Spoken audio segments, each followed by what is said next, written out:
दीपक सर और अमित सर, हम चाहते हैं आप दोनों लोग जरा आ जाइए, तब अच्छा लगेगा। अभिषेक सर और दीपक सर हम चाहते हैं दोनों लोग आ जाइए। और बुच्ची अंकल हम चाहते हैं आप भी आ जाइए। अरे हमरे खातिर रौरा के दुनिया में भेजौले बाड़े, हमरे खातिर रौरा के दुनिया में भेजौले बाड़े। भगवान बड़ी फुर्सत से रौरा के बनौले बाड़े, भगवान बड़ी फुर्सत से सबको मेरा प्रणाम है। ये बात रंजीत भैया हमार भाभी कही भैया खाती, सॉरी भैया कहिए भाभी खाती। जब हमार भाभी किसिया जाइए कि है फेंक दाना लोढ़ा आ गुस्सा कम कर, थोड़ा चूड़ी फूट जाए, रंग छूट जाए, तारा राजा जी के दिला टूट जाए, तारा बोला मुँह के दिला टूट जाए।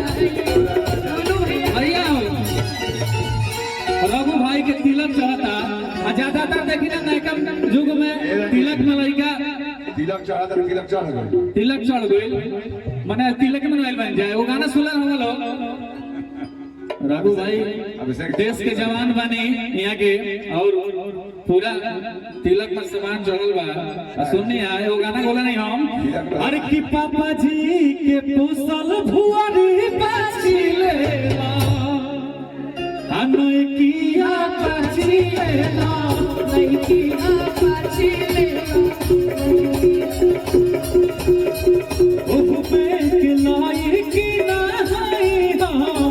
रुपया भर खाछिले रुपया भर खाछिले।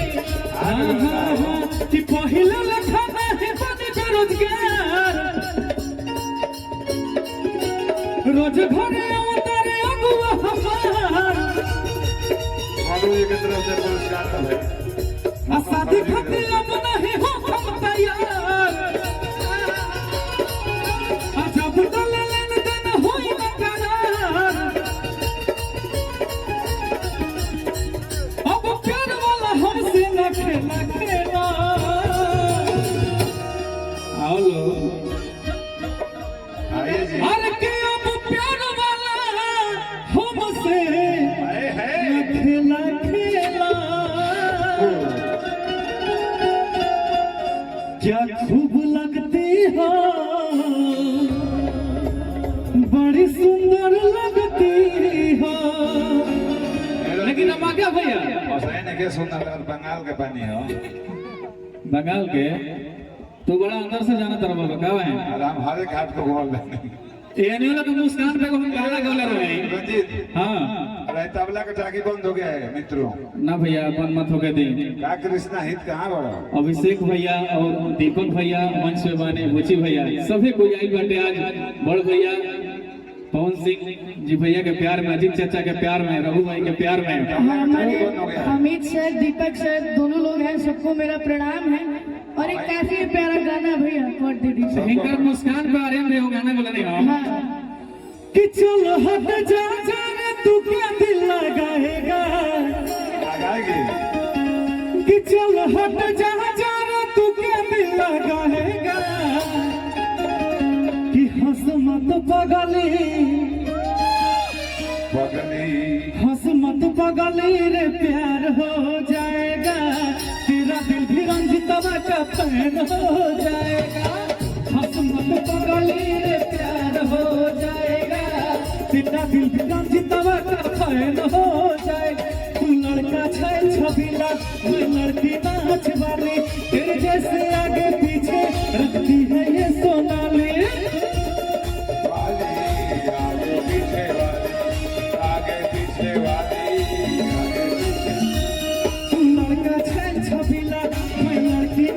वाली तेरे जैसे आगे पीछे रखती है ये सोनाली।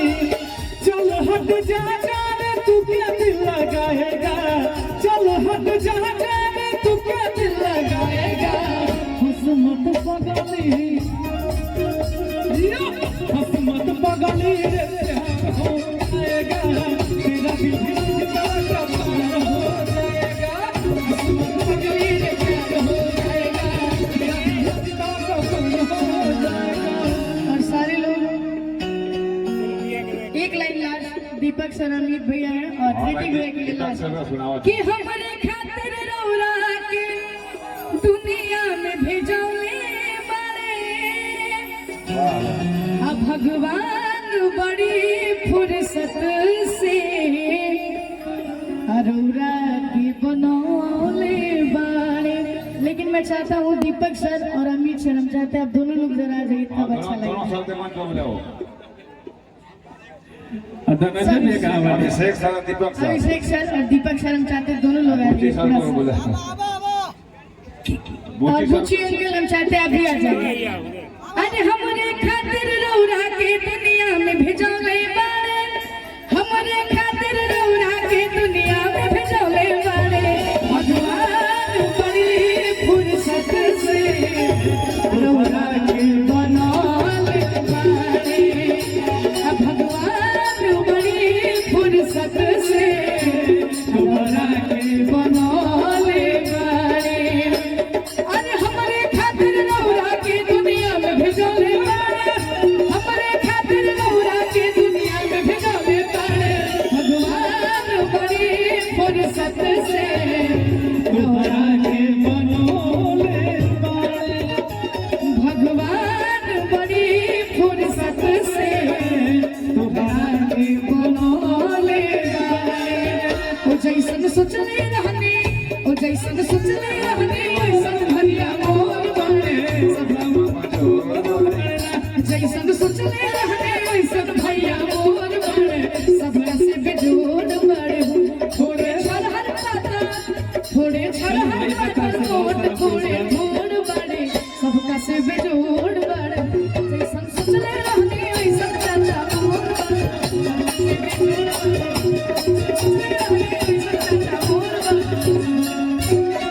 दिल से धन्यवाद इतना प्यार देने खातिर। अगर कार्यक्रम हमारा बढ़िया लागल बा तो एक बार जोरदार ताली बजा के मंच पे बहुत सारे कलाकार बने और हमके गाना तो आप लोग के दुआ से हमेशा प्यार मिले तो तमाम गाना आइल बा और शेखर बाबा ने और ग्रीन रूम में भी बस हमने